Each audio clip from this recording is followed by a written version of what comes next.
నిజానికి పంచమి తిథి అనగానే నాగులే గుర్తొస్తాయి. చాలా మంది పంచమి తిథి రోజున పుట్టలో పాలు పోయడం, నాగేంద్రుణ్ణి పూజించడం వంటివి చేస్తారు.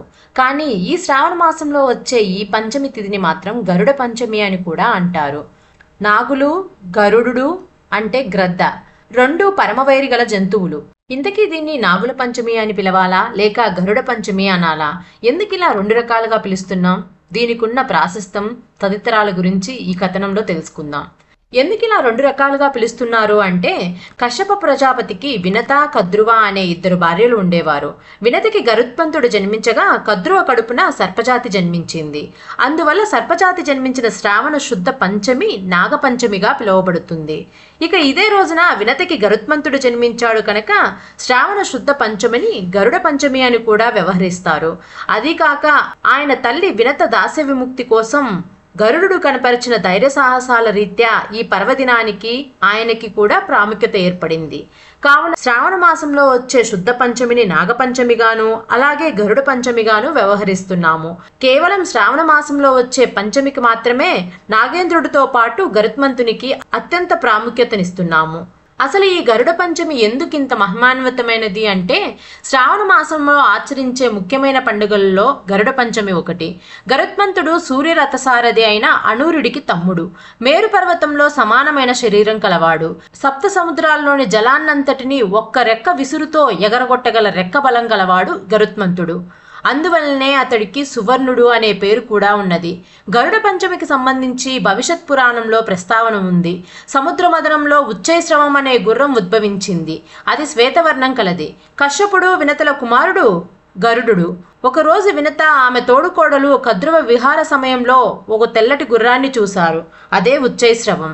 కద్రువ వినతతో గుర్రం తెల్లగా ఉన్నా తోక మాత్రం నల్లగా ఉందని చెప్పగా, వినత గుర్రం మొత్తం తెల్లగానే ఉంది అని చెప్పింది. వాళ్ళిద్దరూ ఓ పందెం వేసుకున్నారు.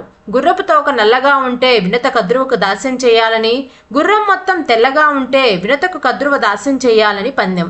కద్రువ తన కపట బుద్ధితో సంతానమైన నాగులను పిలిచి అశ్వవాలాన్ని పట్టి వేలాడమని కోరగా, అంటే గుర్రం యొక్క తోకను పట్టుకొని వేలాడి గుర్రం తోకని నల్లగా చేయమని చెప్పింది. అప్పుడు దానికి ఆ సర్పాలెవరూ అంగీకరించలేదు. కోపగించిన కద్రువ మీరందరూ జన్మేజయుని సర్పయాగంలో నశించాలని శపిస్తుంది. ఒక కర్కోటకుడు అనే కుమారుడు అశ్వవాలాన్ని పట్టి వ్రేలాడి తల్లి పందాన్ని గెలిపించాడు. కొద్ది కాలం తర్వాత గర్భవతి అయిన వినత తనకు పుట్టిన 2 గుడ్లలో మొదటి దాన్ని పగలగొట్టి చూసింది. అప్పటికి ఇంకా పూర్తిగా ఆకారం ఏర్పడని అనూరుడు బయటకు రాగానే, అమ్మా, నీ తొందరపాటు వలన నేను అవయవాలు లేకుండానే జన్మించాను. కానీ నీవు మాత్రం 2వ గుడ్డును తొందరపడి పగలగొట్టవద్దు అని చెప్పి సూర్యభగవానుడి రథసారథిగా వెళ్ళిపోయాడు. కొద్ది కాలం తర్వాత జన్మించిన గరుత్మంతుడు తన తల్లి వినుత క్షేమం కోసం తల్లి రుణం తీర్చుకోవాలని ఆమెకు దాస్యం నుంచి విముక్తి కలిగించడానికి అమృతాన్ని తెచ్చిస్తానని పాముల తల్లి అయిన కద్రువకు మాట ఇస్తాడు. ఆ మాట కోసం అమృతాన్ని తేవాలని నిప్పులు వెదజల్లుతూ ఆకాశంలో పిడుగుల శబ్దం దద్దరిల్లేలాగా బలమైన రెక్కలతో బయలుదేరుతాడు. ఈ సంగతి తెలిసిన ఇంద్రుడు భయపడి అమృతాన్ని కాపాడమని హెచ్చరికలు జారీ చేశాడు. దేవతా శ్రేష్ఠులంతా గరుత్మంతుడితో రాత్రింబవళ్ళు యుద్ధం చేశారు. పెట్టరేగిపోయిన గరుడు స్వర్గాన్ని చీకటిమయం చేసి తన రెక్కలతో దుమారాన్ని సృష్టించాడు. వసువులు, రుద్రులు, అశ్విని దేవతలు, కుబేరుడు, వాయువు, యముడు అందరినీ ఎదుర్కొని ఓడించి అమృతాన్ని సమీపించాడు. అతడిని ఎవరూ ఏమీ చేయలేకపోయారు. గరుత్మంతుడు అమృతం తీసుకొని పోతూ ఉండగా విష్ణువు అతన్ని సమీపించి, గరుడా, నీ విజయ సాధనకు మెచ్చాను. ఏం కావాలో కోరుకో అంటాడు. నిన్ను సేవించాలనేదే నా కోరిక స్వామి అంటాడు గరుత్మంతుడు. తనకు వాహనంగా జెండాగా ఉండాలంటూ విష్ణువు వరమిస్తాడు. ఇంద్రుడు గరుత్మంతుణ్ణి ఎదుర్కోలేక అతడి పరాక్రమాన్ని కొనియాడాడు. అమృతం లేకుండానే నీవు మరణించకుండా ఉండే వరం పొందావు. నీవు తీసుకెళ్తున్న అమృతాన్ని ఎవరికైనా ఇస్తావేమో. అమృతం సేవిస్తే వారిని జయించడం కష్టం. దాన్ని ఎవరికీ ఇవ్వకుండా తిరిగి ఇచ్చేస్తే నీవు ఏం కోరినా బహుమతిగా ఇస్తాను అని అంటాడు. అప్పుడు గరుత్మంతుడు, నేను నా తల్లిని రక్షించుకోవడానికి మాత్రమే ఈ అమృతం కోసం వచ్చాను. నా మాట ప్రకారం కద్రువ సంతానమైన పాములకు ఈ అమృతం ఇచ్చి నా తల్లిని కాపాడుకుంటాను. వారు అమృతాన్ని తాగకముందే నువ్వు వెళ్ళి దాన్ని దొంగలించు. అప్పుడు మనిద్దరి కోరికలు నెరవేరుతాయి అని చెప్పగానే అతని సలహాకు మెచ్చి ఇంద్రుడు సరేనంటాడు. గరుత్మంతుడు అమృతంతో బయలుదేరి పాములకు ఆ పాత్రనిచ్చి చాలా శ్రమపడి తెచ్చాను, మీరు తృప్తిగా ఆరగించి అమరులవ్వండి అంటూ తల్లిని తన భుజస్కంధాలపై ఎక్కించుకొని వాయు మనోవేగాలతో వెళ్ళిపోతాడు. నియమనిష్టల పేరుతో పాములను స్నానమాచరించాకే అమృతం తాగాలనే నిబంధన పెట్టి ఆ అమృత పాత్రను ఇంద్రుడు తీసుకువెళ్లడం వేరే విషయం. తల్లి రుణం తీర్చుకోవడానికి ఎంతో త్యాగం చేసిన గరుత్మంతుణ్ణి ఎవరైనా ఆదర్శంగా తీసుకోవాలి, అలాగే అనుసరించాలి. నిర్మలమైన మనస్సు, తెలివైన పిల్లల కోసం చేసే పూజ గరుడ పంచమి. గరుడ పంచమి రోజున మహిళలు స్నానాంతరం ముగ్గులు పెట్టి పీటపై అరిటాకును పరిచి బియ్యం పోసి వారి శక్తి మేరకు బంగారు, వెండి, నాగపడికను ప్రతిష్ఠించి పూజ చేసి పాయసం నైవేద్యంగా పెడతారు. మరికొన్ని ప్రాంతాల్లో పుట్టలో పాలు పోస్తూ ఉంటారు. ఇలా మన పూజలు అందుకునే గరుడుని వంటి మాతృప్రేమ కల కుమారుడు కావాలని తెలిపే గరుడ పంచమి వ్రతం అనంత సౌభాగ్యాలను కలగజేస్తుంది. అలాగే కాలసర్పదోషాలు ఉన్నా సరైన సంతానం లేని దంపతులు ఈ నాగపంచమి లేదా గరుడ పంచమి రోజున ఆ ఇరువురిని కొలిచినట్లయితే మంచి వివేకవంతమైన పిల్లలు పుడతారని ప్రతీతి. మరి ఈ రోజున కుమారస్వామి సర్పరూపంలో కొలవబడ్డానికి కారణం ఏమిటో తెలుసుకుందాం. అలాగే దాని వెనుక ఉన్న కథ గురించి తెలుసుకుందాం. అగస్త్య మహర్షుల వారు వింధ్యా పర్వతం యొక్క గర్వాన్ని అరిచేందుకు తప్పని పరిస్థితుల్లో కాశీని విడిచిపెట్టే పరిస్థితి వస్తుంది. వింధ్యా పర్వతం అహంకారంతో విజృంభించి ఆకాశంలోకి చొచ్చుకొని పోయి సూర్యగమనాన్ని సైతం నిరోధించసాగింది. అలా ఆ విధంగా అహంకారంతో విజృంభించేసరికి ప్రకృతి మొత్తం స్తంభించిపోయింది. గ్రహ సంచారాలన్నీ కూడా నిలిచిపోతాయి. ఆ యొక్క మహోపద్రవాన్ని నివారించేది కేవలం అగస్త్య మహర్షి మాత్రమే అని చెప్పి బ్రహ్మాది దేవతలందరూ కూడా అగస్త్య మహర్షికి ఈ విషయం గురించి వివరిస్తారు. అలా యోగ దృష్టితో సర్వము తెలుసుకున్నటువంటి అగస్త్య మహర్షి తాను ఇప్పుడు కాశీని విడితే కల్పాంతములో కూడా కాశీకి తిరిగి వచ్చే అవకాశం లేదని తెలిసినా కూడా లోక శ్రేయస్సును దృష్టిలో పెట్టుకొని అమర కార్యానికి అంగీకరిస్తాడు. తర్వాత లోపాముద్ర సహితుడై దక్షిణ పదానికి బయలుదేరుతాడు అగస్త్య మహర్షి. అలా దారిలో ఉన్నటువంటి వింధ్యా పర్వతం ఆ యొక్క మహర్షి రాకను తెలుసుకొని సాష్టాంగ నమస్కారం చేస్తుంది. తాను తిరిగి వచ్చే వరకు అలాగే ఉండమని శాసించి అగస్త్య మహర్షి కాశీ విశాలాక్షి విశ్వనాథ స్వాములను మనసులో నిలుపుకొని దక్షిణ పదం వైపు బయలుదేరుతారు. పవిత్ర గోదావరి ప్రాంతాన్ని పావనం చేసి కృష్ణా తీరంలోకి అడుగుపెట్టారు ఆ పుణ్య దంపతులు. కనకదుర్గామాతను, శ్రీకాకుళ ఆంధ్ర మహావిష్ణువును దర్శించుకొని చక్కగా యాగ్రపురం చేరుకుంటారు. అప్పుడు యాగ్రస్య పూర్వ దిక్పాలే కుమారక్షేత్ర ఉత్తమం సుబ్రహ్మణ్యేన సత్యత్ర భుక్తి ముక్తి ఫలప్రదం అనే శ్లోకం ఆ మహర్షి నుండి అప్రయత్నంగా వెలువడుతుంది. అప్పుడు ఆ ప్రదేశం అంతా పుట్టలతో నిండి ఉంటుంది. లోపాముద్రాదేవి అలాగే శిష్య బృందం ఆయనను అనుసరిస్తారు. ఒక పుట్ట నుండి దివ్యమైన తేజస్సును గమనించి ఇదే సుబ్రహ్మణ్య క్షేత్రమని, ఇది భుక్తి ముక్తి ఫలప్రదమని శిష్యులందరికీ కూడా వివరించి చెప్తాడు అగస్త్య మహర్షి. కుమారస్వామి ఉరగా అంటే పాము రూపంలో తపస్సు చేయడానికి గల కారణాన్ని ఈ విధంగా శిష్యులకు వివరిస్తాడు అగస్త్య మహర్షి. సనక సనకస సనత్ కుమార సనసు జాతి అనేటువంటి దేవర్షులు ఎప్పుడూ కూడా 5 ఏళ్ల వయసుగానే ఉండేవారు. పైగా వారు దిగంబరులు. వారు ఎల్లప్పుడూ కూడా భగవంతుని యొక్క ఆరాధనలోనే ఉండేవారు. వారు ఒకసారి పరమేశ్వరుని దర్శనానికి కైలాసానికి వెళ్తారు. ఆ సమయంలో పరమేశ్వరుడు కైలాసంలో లేడు. లోకమాత అయినటువంటి పార్వతీదేవి అలాగే సుబ్రహ్మణ్యేశ్వర స్వామి కైలాసంలో కొలువై ఉంటారు.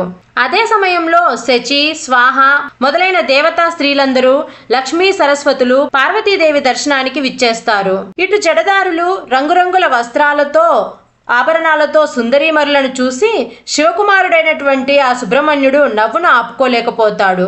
కుమారా, ఎందుకలా నవ్వుతున్నావు? వారు నేనులా నీకు కనిపించట్లేదా? ఆ తాపసులు నీ తండ్రిలా కనిపించట్లేదా? భేదమేమైనా వారిలో కనిపిస్తుందా అని జగదాంబ అయినటువంటి పార్వతీమాత తన కుమారుణ్ణి ప్రశ్నిస్తుంది. అది విన్నటువంటి సుబ్రహ్మణ్యేశ్వరుడు లోలోపనే పశ్చాత్తాపడి తన తల్లి కాళ్లపై పడి క్షమాపణ వేరుకుంటాడు. తల్లి కాదన్నా వినకుండా ఆ యొక్క పాప పరిహారం కోసమై తపస్సు చేసుకోవడానికి బయలుదేరుతాడు. ఆ ప్రాంతానికి చేరుకొని తన యొక్క రూపం ఇతరులకి ఎవరికీ కనిపించకుండా ఒక పుట్టను ఏర్పరచుకొని ఉరగ రూపంతో తపస్సును ప్రారంభిస్తారు. ఆ విషయాన్నంతటినీ కూడా దివ్య దృష్టితో చూసి శిష్యులందరికీ కూడా చెప్పినటువంటి అగస్త్యుడు మహా తేజస్సు వచ్చేటువంటి ఆ పుట్టను సమీపించి సాష్టాంగ నమస్కారం చేస్తాడు. పడగవలే ఉన్నటువంటి శివలింగాన్ని దాని యొక్క దివ్య తేజస్సును ఆ పుట్ట మీద ప్రతిష్ఠింపచేస్తాడు. ఆ తర్వాత కృష్ణానదిలో స్నానం చేసి లోపాముద్రతో కలిసి శిష్య బృంద సమేతంగా ఆ శివలింగానికి అభిషేకాలు నిర్వహిస్తాడు అగస్త్య మహర్షి. ఆ తర్వాత ఆ ప్రాంతమంతా పుట్టలతో నిండిపోతుంది. ఆ పుట్టలున్నటువంటి ప్రాంతానికి సమీపంలోనే కుమ్మరి కులస్థుడు కులవృత్తితో జీవిస్తూ ఉండేవారు. వారిలో వీరారుప పర్వతాలు అనే ఒక అతను ఉండేవాడు. అతను మహాభక్తుడు. అతనికి స్వామివారు ఒకనాడు కలలో కనిపించి తాను ఎక్కడున్నాడో చెప్పి ఆ లింగాన్ని వెలికి తీసి ఆలయాన్ని నిర్మించి ప్రతిష్ఠించమంటూ అతన్ని ఆజ్ఞాపిస్తాడు. ఇక పర్వతాలు తన యొక్క స్వప్న వృత్తాంతాన్ని తన వాళ్ళందరికీ చెప్పి దేవాలయాన్ని నిర్మించి లింగాన్ని ప్రతిష్ఠించాడు. తన వృత్తిని స్వామివారికే అంకితం చేశారు. మట్టితో స్వామివారికి ఇష్టమైన వాటన్నిటినీ తయారు చేసి వాటిని కాల్చి ఆ ఆలయంలో భద్రపరిచేవాడు. అవన్నీ కూడా ఈనాటికి స్వామివారి కళ్యాణ మండపంలో భద్రంగా ఉండి భక్తులందరికీ కూడా కనువిందు చేస్తూ ఉన్నాయి. ఆ పుణ్యక్షేత్రాన్ని తొలి రోజుల్లో మోహినీపురం అని పిలిచేవారు. తర్వాత అది మోపీదేవిగా పిలువబడుతుంది. అక్కడ స్వామివారి ఆలయంలో పుట్టలో పాలు పోయటం విశేషమైన సేవగా భక్తులందరూ భావిస్తారు. సంతానం లేని వారికి సంతానం కలిగించడం, చూపు మందగించిన వారికి దృష్టిని ప్రసాదించడం, శ్రవణ దోషాలు, చర్మ సంబంధిత వ్యాధులు, మనోవ్యాధులు, విద్యాభివృద్ధి, సకల సంపదలను సమకూర్చడం, ఇలా మొదలైనటువంటి ఎన్నో మహిమలను ఆ స్వామివారు ఇప్పటికీ కూడా అందిస్తున్నారని భక్తుల యొక్క ప్రగాఢ నమ్మకం. నాగపంచమి నాడు నాగదోషం ఉన్నవారు కానీ లేదా వివాహం ఆలస్యమవుతున్న వారు కానీ వీరందరూ కూడా ప్రత్యేకమైన పూజలు జరిపించుకోవడం వల్ల అక్కడ స్వామివారి అనుగ్రహం పొంది వారికి ఉన్నటువంటి సకల సర్పదోషాలు తొలగిపోతాయని ప్రతీతి. అలాగే సుబ్రహ్మణ్యేశ్వర స్వామి వారు సర్పరూపాన్ని దాల్చేందుకు మరొక కారణం కూడా ఉంది. అదేమిటంటే ఒకానొక సమయంలో నారద మహర్షుల వారు తనికై అనే ప్రదేశంలో ఉన్నటువంటి సుబ్రహ్మణ్యేశ్వరుని దర్శనానికి వెళ్తారు. లోకంలో తాను చూసిన విశేషాలన్నీ కూడా స్వామివారికి చెప్పడం మొదలు పెడతారు నారదుల వారు. అప్పుడు చెబుతూ నారద మహర్షి వల్లీ కళ్యాణం చేయించడానికి వచ్చారు అని చెప్పి సుబ్రహ్మణ్యుడు తెలుసుకుంటాడు. అయితే ఏమాత్రం కూడా ఏమీ తెలియని వాడి వలె నారదుడు చెప్పేదంతా వింటూ ఉంటాడు ఆ సుబ్రహ్మణ్యేశ్వర స్వామి. నారదుడు ఇలా చెప్పడం కొనసాగిస్తూ ఉంటాడు. సుబ్రహ్మణ్య, వేటాడుకుంటూ జీవనం సాగించేటువంటి ఒక కుటుంబం ఉంది. ఆ కుటుంబంలో నంబి అనేటువంటి ఒక రాజు ఉన్నాడు. అతని భార్య నంబి కూడా ఆహార సంపాదన కోసమై కొండల మధ్య తిరుగుతూ ఉంటారు. అలా వారు తిరుగుతూ ఉండగా ఒక శిశువు దుప్పి పరిరక్షణలో ఉండడం వారు చూస్తారు. ఆడపిల్లలు లేనటువంటి లోటు వారికి ఆ భగవంతుడు ఈ రూపంలో తీర్చాడు అనుకుంటూ ఆ బిడ్డను ఎత్తుకొని ముద్దాడి వారింటికి తీసుకువెళ్తారు ఆ దంపతులు. తమ యొక్క జీవనాధారమైనటువంటి వల్లి కొండల మధ్య దొరికింది కాబట్టి ఆ పాపకి వల్లి అని పేరు పెట్టి అల్లారు ముద్దుగా పెంచుతూ ఉన్నారు. భగవంతుని పట్ల భక్తి, పెద్దల పట్ల గౌరవం, వినయ విధేయతలతో ఆ వల్లి పెరిగింది. ఆమెది రాశీభూతమైనటువంటి సౌందర్యం. ఆమె నీకు భార్యగా రావాలి, అది నా కోరిక అంటాడు నారదుడు. అయితే ఆ పిల్ల చుట్టూ ఎప్పుడూ కూడా పాములు ఉంటాయి. నీవు వాటిని చూసి భయపడకూడదు సుమా. ఎవరైతే ఆ పిల్ల ఒంటికి పట్టినటువంటి పాములను చూస్తారో వాళ్ళు ఆ పిల్ల సౌందర్యాన్ని చూసి ఉండలేక పొంగిపోతారు అని చెప్తాడు నారద మహర్షి. ఆ మాటలన్నీ విన్నటువంటి సుబ్రహ్మణ్యుడు వెంటనే విల్లాపురానికి వెళ్తాడు. ఆయన వెళ్ళడానికి ముందే నారద మహర్షి ఆ ప్రాంతానికి చేరుకుంటాడు. నారదుడికి విల్లరాజైనటువంటి నంబి ఎదురు వస్తాడు. మంచి మంచి పువ్వులు, తేనె, పళ్ళు తీసుకువచ్చి నారదుడికి పెడతాడు. నారదుడు బిల్లరాజుతో, మీకొక శుభవార్త చెప్తున్నాను. మిమ్మల్ని ఉద్ధరించడానికి పరమేశ్వరుడు ఈ పిల్లను మీ కూతురిగా పంపించాడు. ఈ వల్లీదేవిని వివాహం చేసుకోబోయేవారు ఎవరో తెలుసా? లోకంలో యవ్వనంలో ఉన్నటువంటి ప్రతి స్త్రీ ఎవరినైతే భర్తగా పొందాలి అని ఊహించుకుంటూ ఉంటుందో, ఎవరైతే జగదాంబ అందాలను పోసుకున్నవాడో, ఎవరైతే పరమేశ్వరుని యొక్క తేజమును పొందినవాడో, ఎవరు గొప్ప వీరుడో, ఎవరు మహా జ్ఞానియో, ఎవరు మహా దేవసేనాధిపతియో అటువంటి వాడు మీ అల్లుడు కాబోతున్నాడు. ఇక మీ అదృష్టమే అదృష్టం అని చెప్తాడు నారదుడు. ఆ నారదుడి మాటలు విని బిల్లరాజు చాలా పొంగిపోతాడు.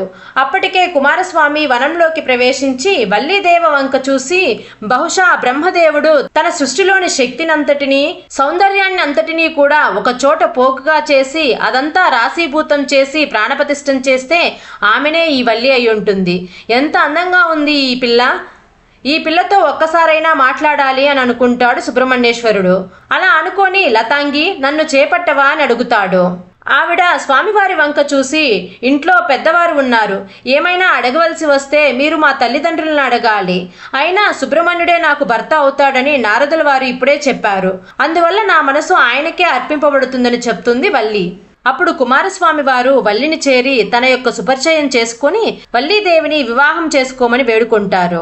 అంతలో వల్లి తల్లిదండ్రులు, వారి యొక్క అనుచరులు వస్తూ ఉండడం చూసి ముసలి శివభక్తుని రూపంలో మారిపోతాడు సుబ్రహ్మణ్యేశ్వర స్వామి. అలా వచ్చిన వారంతా కూడా ఆ యొక్క శివభక్తుని రూపంలో ఉన్నటువంటి సుబ్రహ్మణ్యేశ్వరునికి నమస్కరించి అక్కడి నుంచి వెళ్ళిపోతారు. ఆ తర్వాత వారు వెళ్ళినటువంటి కొద్దిసేపట్లోనే ఒక పెద్ద గజరాజు వచ్చి వల్లి పైన దాడి చేస్తుంది. సుబ్రహ్మణ్యుడు ఆమెను రక్షిస్తాడు. పార్వతీ తనయుడు తన యొక్క వాహనమైనటువంటి నెమలిని ఎక్కి 12 హస్తాలను కలిగి ఉండి సహస్ర సూర్యుల యొక్క తేజస్సుతో శక్తి ఆయుధదారుడై కుకుట ధ్వజాన్ని ధరించి ఒక్కొక్క ముఖము ఒక్కొక్క కార్యాన్ని నిర్వహించే విధంగా వల్లీదేవికి దర్శనమిస్తారు. ఆ యొక్క దివ్య స్వరూపాన్ని చూసి సుబ్రహ్మణ్యుడికి పాదాభివందనం చేస్తుంది ఆ వల్లీదేవి. అలాగే పెళ్లికి సుముఖత వ్యక్తం చేస్తుంది ఆ వల్లీదేవి. ఆ తర్వాత తండ్రి వచ్చి వల్లీదేవిని ఇంటికి తీసుకువెళ్ళిపోతాడు. ఇంటికి వెళ్ళిన తర్వాత కూడా వల్లీదేవి మనసు ఒకటే బెంగగా ఉంటుంది. పలు రకాలుగా ఆలోచిస్తూ ఉంటుంది. నేనైతే ఒక్క మాట కూడా అతనితో నోరు తెరిచి చెప్పలేదే అనుకుంటూ బాధపడుతూ ఉంటుంది. అదంతా చూసినటువంటి వల్లి చెలికత్త, దేవి ఎందుకలా బెంగపడుతున్నావు? ఏదైనా సరే మీరు ఆయనతో చెప్పాలి అనుకుంటే ఒక ఆకు మీద ఉత్తరం రాసి ఇవ్వండి, నేను తీసుకువెళ్ళి సుబ్రహ్మణ్యేశ్వరుడికి ఇస్తాను అని చెప్తుంది. అక్కడ సుబ్రహ్మణ్యుడు పుష్పవాటిక యందు ఒక పెద్ద సరోవరం ఒడ్డున కూర్చొని ఉంటాడు. చెలికత్త వెళ్లి పత్రం చూపిస్తుంది. ఆయన అదంతా కూడా చదివి వల్లీదేవి దగ్గరికి వెళ్దాం పదా అంటాడు. అప్పుడు చెలికత్త, అలా వద్దు స్వామి, నేనే ఆ వల్లీదేవిని తీసుకువస్తానని చెప్పి వల్లీదేవిని తీసుకొని వస్తుంది. అలా వారిద్దరూ మాట్లాడుకుంటూ కూర్చుంటూ ఉంటారు. ఈలోగా తెల్లవారిపోతుంది. అయితే ఇంట్లో పిల్ల కనిపించడం లేదని అందరూ కంగారుగా వెతుకుతూ సరోవరం ఒడ్డు దగ్గరికి రాగానే వారిద్దరూ కనిపిస్తారు. ఇక పిల్ల నాయకుడికి ఆ యువకుడు సుబ్రహ్మణ్యుడు అని తెలియక సుబ్రహ్మణ్యుడు కూడా వేటగాడి వేషంలో ఉంటాడు. వెంటనే ఆగ్రహంతో తన యొక్క పరివారంతో ఆయన మీద బాణాలను ప్రయోగిస్తాడు. అవన్నీ కూడా సుబ్రహ్మణ్యుడు నవ్వుతూ అన్నిటినీ స్వీకరించి వల్లీదేవి వంక చూసి వారి మీద సమ్మోహనాస్త్రాన్ని ప్రయోగిస్తాడు. అప్పుడు అందరూ కూడా స్పృహ తప్పి కింద పడిపోతారు. తిరిగి స్వామివారు అనుగ్రహించేసరికి మళ్ళీ వారందరికీ స్పృహ వస్తుంది. వారు లేచేసరికి శూలం పట్టుకొని నెమలి వాహనం మీద వల్లీదేవితో కలిసి కూర్చున్నటువంటి సుబ్రహ్మణ్యేశ్వర స్వామి వారికి సాక్షాత్కరిస్తారు. ఆ బిల్లులందరూ కూడా నేల మీద పడి సుబ్రహ్మణ్యుడికి సాష్టాంగ నమస్కారం చేసి పొంగిపోతారు. స్వామి నంబిరాజు దగ్గరికి వెళ్ళి తన కుమార్తెని ఇచ్చి వివాహం చేయమని అడుగుతాడు. అప్పుడు నంబిరాజు వల్లీదేవి తన కుమార్తె కాదని, ఆదిశేషుడు కుమార్తె అయినటువంటి కుముదుని కుమార్తె అని, కానీ ఆమె మా ఇంట్లో పెరుగుతుంది, వల్లి నాగస్వరూపిణి కావడం వల్ల నాగస్వరూపుణ్ణి మాత్రమే వివాహం చేసుకుంటుంది అని చెప్తారు. అప్పుడు కుమారస్వామి సర్పరూపంలో వల్లీదేవిని వివాహం చేసుకోవడం సర్వ విధాలా సంసిద్ధుడవుతాడు. అంతలో నారదుడు దేవసేన పార్వతీ పరమేశ్వర్లతో సహా వల్లీదేవి వద్దకు వస్తారు. నేనెంత భాగ్యవంతురాలనో కదా అనుకుని వల్లీదేవి పార్వతీ పరమేశ్వర్లకు నమస్కరిస్తుంది. ఇక కొండజాతి ఆచారం ప్రకారం వధూవరువులను కూర్చోపెట్టి వినాయకుడి సమక్షంలో శివపార్వతుల యొక్క ఆశీర్వాదంతో దేవసేన యొక్క అంగీకారంతో దేవతలందరూ కూడా పుష్పవర్షం కురిపిస్తూ ఉండగా వల్లి సుబ్రహ్మణ్యేశ్వర స్వామి యొక్క వివాహం జరుగుతుంది. ఒక కొండజాతి పిల్లను వివాహం చేసుకున్నందుకు జ్ఞాపకంగా సుబ్రహ్మణ్యేశ్వర స్వామి ఈ కలియుగం నందున కొండలపైనే వెలుస్తాడని మాట ఇస్తాడు. అందుకనే దాదాపుగా సుబ్రహ్మణ్యేశ్వరుడి ఆలయ క్షేత్రాలన్నీ కొండల మీదే వెలసి ఉంటాయి. పార్వతీ పరమేశ్వర్లతోనూ దేవసేనలతోనూ కలిసి ఆనాటి నుండి ఈనాటి వరకు భక్తుల కోర్కెలను అనుగ్రహించేందుకు సుబ్రహ్మణ్యేశ్వర స్వామి వారు తిరుత్తని యందు వెలసి ఉన్నారు. ఈ విధంగా సుబ్రహ్మణ్యేశ్వర స్వామిని పూజిస్తే మనకున్న పాపాలన్నీ హరించుకుపోతాయి, వంశాభివృద్ధి జరుగుతుంది.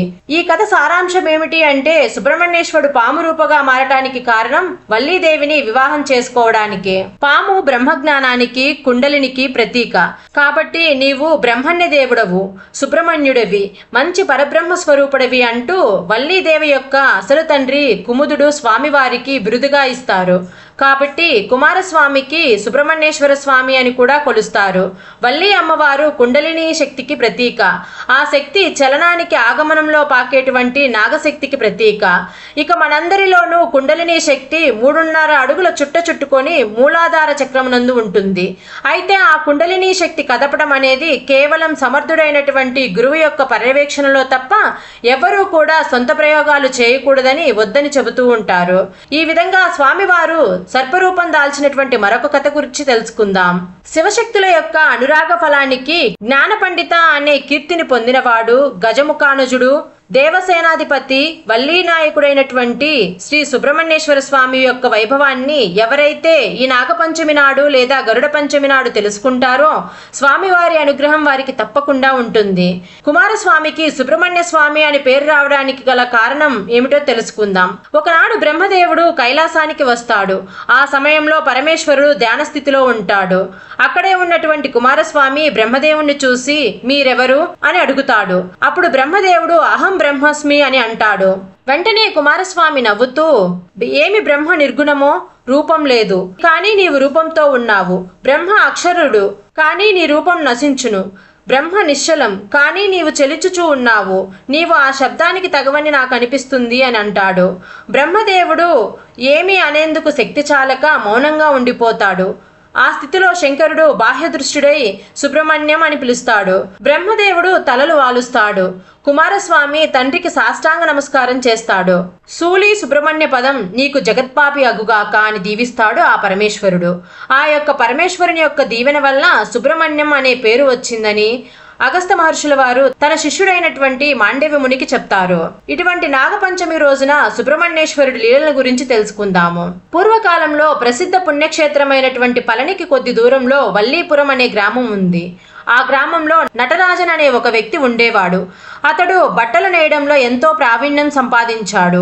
ఎంతో నిరాడంబరమైన జీవనాన్ని సాగిస్తూ తాను సంపాదించిన దాంట్లో కొంత దాన ధర్మాలకు వినియోగిస్తూ ఉండేవాడు. అతని భార్య పేరు సుమతి. ఆమె కూడా భర్తకు అన్ని విధాలా ఎప్పుడూ సహాయపడుతూ ఉండేది. అలా భార్యాభర్తలిద్దరూ కూడా సుబ్రహ్మణ్యేశ్వర స్వామి వారి భక్తులై ఎల్లవేళ్లా ఆ స్వామిని కొలుచుకుంటూ ఉండేవారు.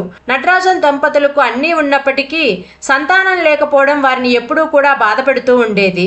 సంతానం కోసం వారు ఎన్నో వ్రతాలు చేశారు, నోములు చేశారు, అయినా ఫలించలేదు. వారికి వివాహం జరిగి ఎన్నో సంవత్సరాలైనా సంతానం లేకపోవడం వారిని బాగా తీవ్రంగా బాధించేది. ప్రతిరోజు కూడా వారి యొక్క ఇలవేల్పైన సుబ్రహ్మణ్యేశ్వర స్వామిని తమకి సంతానం ప్రసాదించమని ఎప్పుడూ ప్రార్థిస్తూ ఉండేవారు. తమ తోటి వారందరూ కూడా చక్కగా పిల్లాపాపలతో ఆడుకుంటూ ఉంటే తమకు మాత్రం పిల్లలు లేరని బాధపడుతూ ఉండేవారు. ఏ జన్మలో చేసిన పాపం వల్లనో మాకు సంతానం కలగడం లేదని భావించేవారు. ఆ విధమైన బాధ వారిని రోజు రోజుకి కృంగతీసేది.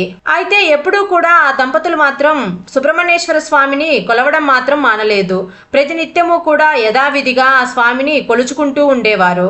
సుబ్రహ్మణ్యేశ్వర స్వామి వారు భక్తవత్సలుడు. తనను ఎవరైతే త్రికరణ శుద్ధిగా నమ్మి స్వామివారిని భక్తి శ్రద్ధలతో కొలుస్తారో వారిని కంటికి రెప్పలా కాపాడేటువంటి గొప్ప అమృతమూర్తి ఆ సుబ్రహ్మణ్యేశ్వర స్వామి. ఇక స్వామిని మనస్ఫూర్తిగా కొలిచే వారికి సర్వ సౌఖ్యాలు లభించేలా చేస్తారు.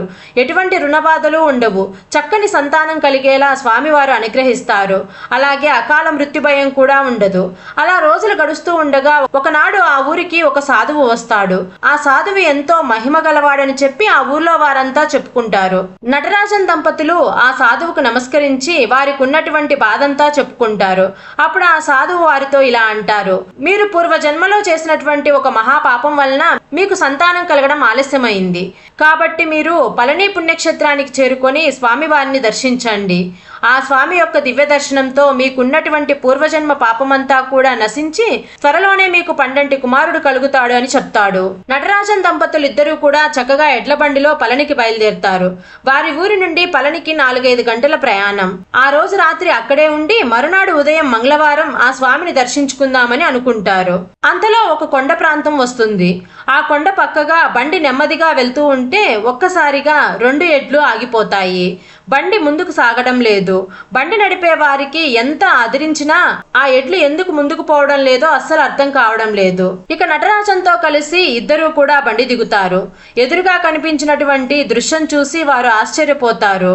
ఎదురుగా 2 సర్పాలు పడగెత్తి నృత్యం చేస్తూ ఉంటాయి. వాటిని చూసినటువంటి ఆ ఎద్దులు బెదిరి ముందుకు సాగడం లేదు.